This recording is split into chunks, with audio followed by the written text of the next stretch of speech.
दोस्तों इस वीडियो में हमने बात की थी कि कैसे पॉलिटिकल पार्टियां और उनके नेता राजपूत इतिहास को गलत तरीके से प्रचारित करते हैं और राजपूत कम्युनिटी को पॉलिटिकली और सोशली मार्जिनलाइज करने का काम करते हैं। और अंत में मैंने कहा था कि नेक्स्ट वीडियो में मुगल राजपूत मैरिज अलायंस पे बात करेंगे, लेकिन उसके बीच हरीश चौधरी जी ने विधानसभा में ठाकुर का कविता पढ़ी तो मुझे लगा उस पर बात करनी चाहिए।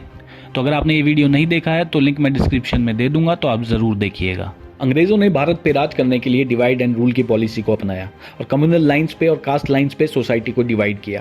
और ऐसा करने के लिए अंग्रेजों ने भारतीय इतिहास को भी मैनिपुलेट किया। और आज़ादी के बाद पॉलिटिकल पार्टियों ने भी इसे कंटिन्यू किया और अलग अलग नैरेटिव्स और झूठ राजपूत इतिहास के बारे में फैलाए गए और आज भी फैलाए जा रहे हैं। जैसे कि राजपूत क्षत्रिय नहीं है, राजपूत 12वीं सदी से पहले थे ही नहीं, राजपूत राजा अत्याचारी थे, जातिवादी थे, किसानों को लूटते थे, उन्होंने इन्वेडर्स से मिलकर यानी कि मुसलमानों से और अंग्रेज़ों से मिलकर लोगों पर अत्याचार किया, अपनी सत्ता बचाने के लिए बेटियों की कुर्बानी दे दी, वगैरह वगैरह। इनमें से कुछ झूठ तो अंग्रेज़ों के समय से चले आ रहे हैं और कुछ आज़ादी के बाद कांग्रेस की सरकार ने फैलाया और आज बीजेपी भी इसको कंटिन्यू कर रही है। और ये एक पूरा इकोसिस्टम है जिसमें पॉलिटिकल पार्टियाँ, उनके नेता, media, academic institutions, historians, social media influencers, बहुत से लोग हैं। कुछ लोग जानबूझकर इस नैरेटिव को फैलाते हैं और कुछ अनजाने में इसको फैलाते हैं। और क्योंकि ये काफ़ी लंबे समय से चलता आ रहा है तो जिन लोगों को इतिहास का ज्ञान नहीं है उन्होंने इसे सच मान लिया है। और जैसा मैंने पहले भी कहा था कि प्रोपेगेंडा की ताकत यही होती है, जब झूठ बार बार बोला जाता है तो वो सच बन जाता है। जैसे कि महाराजा जयचंद को गद्दार बता देना क्योंकि उन्होंने मोहम्मद गौरी का साथ दिया और पृथ्वीराज चौहान को धोखा दिया, जबकि राजा जयचंद खुद मोहम्मद गौरी की सेना से लड़ते हुए मारे गए थे बैटल ऑफ चंदावर में 1194 में, पृथ्वीराज चौहान के 2 साल बाद। लेकिन उन्हें गद्दार प्रचारित कर दिया गया लंबे समय तक, तो लोगों ने जयचंद नाम को ही गद्दारी का पर्यायवाची बता दिया। बिल्कुल चुप रहिए, आप जैसे लोगों को ही जयचंद कहा जाता है। जब देश के सैनिक लड़ रहे हो, तुम जैसे जयचंद चाइना से पैसा लेकर देश को बेचने का काम करोगे जयचंदो। तो ऐसे अलग अलग तरह के झूठ और मिथ राजपूत इतिहास के बारे में फैलाए जाते हैं, जिनमें से एक है राजा मान सिंह को और जयपुर राज परिवार को गद्दार प्रचारित करना, क्योंकि जयपुर राज परिवार ने अकबर से वैवाहिक संधि की थी। उन संधियों को इस तरह से प्रचारित किया जाता है जैसे कि वो एक बहुत बड़ी ऐतिहासिक गलती थी और उससे देश और धर्म का बहुत नुकसान हुआ हो। इनके हिसाब से 2 राजाओं के बीच हुए पॉलिटिकल मैरिज अलायंस यानी कि राजनीतिक वैवाहिक संधि एक शर्म की बात है, क्योंकि एक राजा मुस्लिम था और एक राजा राजपूत। एक राजपूत राजा ने एक मुस्लिम राजा से वैवाहिक संधि की, इसलिए वो गद्दार है। पिछले वीडियो में भी मैंने आपको इनके बयान दिखाए थे, आप एक बार और देखिए। और जिस तरह से ये इस बात को बोल रहे हैं उससे साफ जाहिर होता है कि उन वैवाहिक संधियों को एक शर्मनाक गलती बताना चाहते हैं और उन राजाओं को देश और धर्म का गद्दार। जोधा अकबर का प्रेम विवाह नहीं हुआ था, ये मामला सत्ता के लिए बेटी को दांव पर लगाने का था। सत्ता के लिए जो बेटियों का सौदा करते हैं, ऐसे सत्ता के लालचियों से सावधान रहना चाहिए। ये विवादित बातें सागर में आयोजित हिंदुत्व धर्म संवाद कार्यक्रम में बीजेपी विधायक रामेश्वर शर्मा ने कही। जोधाबाई से रिश्ता किसने किया? कोई आई लव यू नहीं था। जोधाबाई और अकबर में क्या था लव था, मोहब्बत थी। कॉलेज में साथ पढ़े थे, कहीं मिले थे, कॉफी हाउस में,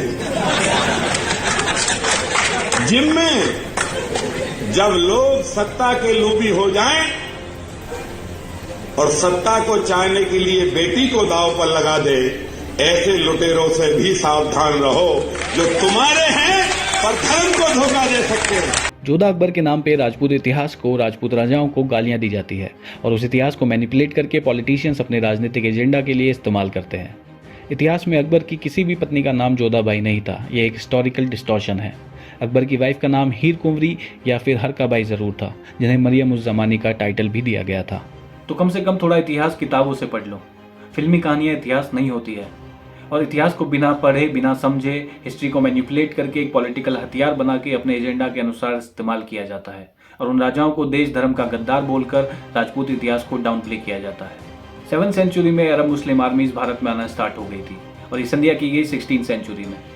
लेकिन उससे पहले 900 साल के इतिहास की कोई इंपॉर्टेंस नहीं है। उस समय की क्या पॉलिटिकल कंडीशंस थी उसकी कोई इंपॉर्टेंस नहीं है। बस वो गद्दार है क्योंकि आज की राष्ट्रवाद की परिभाषा में वो फिट नहीं बैठते हैं, क्योंकि उन्होंने एक मुस्लिम राजा अकबर से वैवाहिक संधि की थी। इस्लाम जब भारत में आया तो हर जाति के लोगों ने इसे अपनाया और कन्वर्ट होकर मुस्लिम बन गए। क्यों बन गए ये चर्चा का विषय है, लेकिन बने ये कन्फर्म है और हर जाति के लोग बने। मेवात की मेव कम्युनिटी के जो मुस्लिम हैं उनमें हर जाति के लोग शामिल हैं। जाट, गुजर, मीणा, राजपूत, अहीर, धोबी, मोची, तेली, ऊपर से नीचे तक कोई जाति नहीं जिसने कन्वर्ट होकर इस्लाम ना अपनाया हो। आज भी पाकिस्तान और हिंदुस्तान में मुस्लिम जाट, मुस्लिम गुजर, मुस्लिम राजपूत मौजूद हैं। ब्राह्मण्स भी हैं, हुसैनी ब्राह्मण्स और उत्तर प्रदेश के नागर मुस्लिम्स जो नागर ब्राह्मण से कन्वर्ट हुए। तो गद्दारी वाला आर्ग्यूमेंट तो यहीं खत्म हो जाता है, क्योंकि जब हर जाति के लोग ही कन्वर्ट होकर मुस्लिम बन गए तो क्यों राजपूत राजाओं को गद्दार बताना और क्यों राजपूत इतिहास को गाली देना। लेकिन फिर भी कुछ लोग जो अपने आप को सबसे बड़ा हिंदू धर्म का रक्षक समझते हैं वो इस बात को नहीं मानेंगे, क्योंकि वो तो कन्वर्ट हुए नहीं, तो वो तो गद्दार भी बताएंगे और गालियाँ भी देंगे, जिनमें खुद राजपूत भी हैं, क्योंकि कुछ लोग खुद अपने इतिहास के प्रति अपॉलोजेटिक होकर उन्हें बुरा भला बोल देते हैं। 1562 में जयपुर के राजा भारमल से अकबर की संधि के बाद राजपूत राजाओं का इंटरफेरेंस मुगल एडमिनिस्ट्रेशन में बढ़ा और पॉलिसीज बनाने में उन्होंने मेजर रोल प्ले किया, जिससे रिलीजियस टॉलरेंस बढ़ा और इस संधि के बाद ही स्लेवरी को बैन किया गया और जजिया टैक्स जो हिंदुओं पर लगाया जाता था वो बंद किया गया। दो राजाओं के बीच जब संधियां होती है तो उसकी कुछ कंडीशंस होती है, दोनों तरफ की शर्तें रखी जाती है और दोनों तरफ के फायदे की बात होती है। आपको क्या लगता है 1562 में संधि होती है अकबर का हृदय परिवर्तन हो गया जो उसने स्लेवरी को और जजिया को बैन कर दिया? ये उन्हीं संधियों की वजह से हो पाया। अब ये बताओ कि इन संधियों से उस समय के हिंदुओं का फायदा हुआ या नुकसान हुआ? वो गुलामी से बचे या उन्हें गुलामी करनी पड़ी? इससे उनके धर्म का फायदा हुआ या नुकसान हुआ? इससे उनके धर्म का फायदा हुआ, डिस्क्रिमिनेशन जो हिंदुओं के साथ हो रहा था वो खत्म हुआ, उन्हें सेकंड क्लास सिटीजन्स की तरह नहीं रहना पड़ा, इससे रिलीजियस कन्वर्जन कम हुआ। जो गरीब आदमी जजिया नहीं भर सकता, हो सकता है वो कन्वर्ट हो जाता, लेकिन वो नहीं हुआ। कहने का मतलब ये कि ये लोग जो उस इतिहास को, उन राजाओं को गाली देते हैं और खुद को सबसे बड़ा हिंदू धर्म का रक्षक बताते हैं, ये उन्हीं राजाओं की वजह से है जिन्होंने कभी युद्ध करके तो कभी संधियाँ करके इनके पूर्वजों को हिंदू बनाए रखा।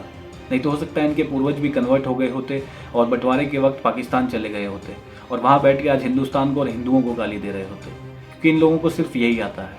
वो राजा जिन्होंने इस देश में मुस्लिम शासन होते हुए हिंदुओं को गुलामी से बचाया, जजिया देने से बचाया, कितने ही मंदिर बनवाए, टूटे हुए मंदिरों को फिर से बनवाया, अपने धर्म को, अपने संप्रदाय को बचा कर रखा, वो गद्दार है और ये लोग हिंदू धर्म के रक्षक हैं।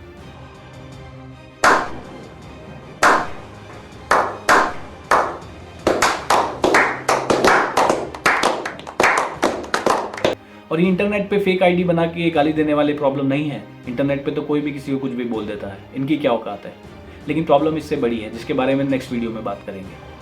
आज के लिए इतना ही। अगर आप चाहते हो कि इतिहास पे और बात की जाए तो कमेंट करके बताओ और शेयर कर दो वीडियो को जितना कर सकते हो। मैं कोशिश करूँगा जितने ज़्यादा लोगों तक पहुँचा सकता हूँ उतने ज़्यादा लोगों तक इसको पहुँचाऊँ। और चैनल को सब्सक्राइब कर दो, इंस्टाग्राम पे फॉलो कर लो। Thank you so much for watching. धन्यवाद।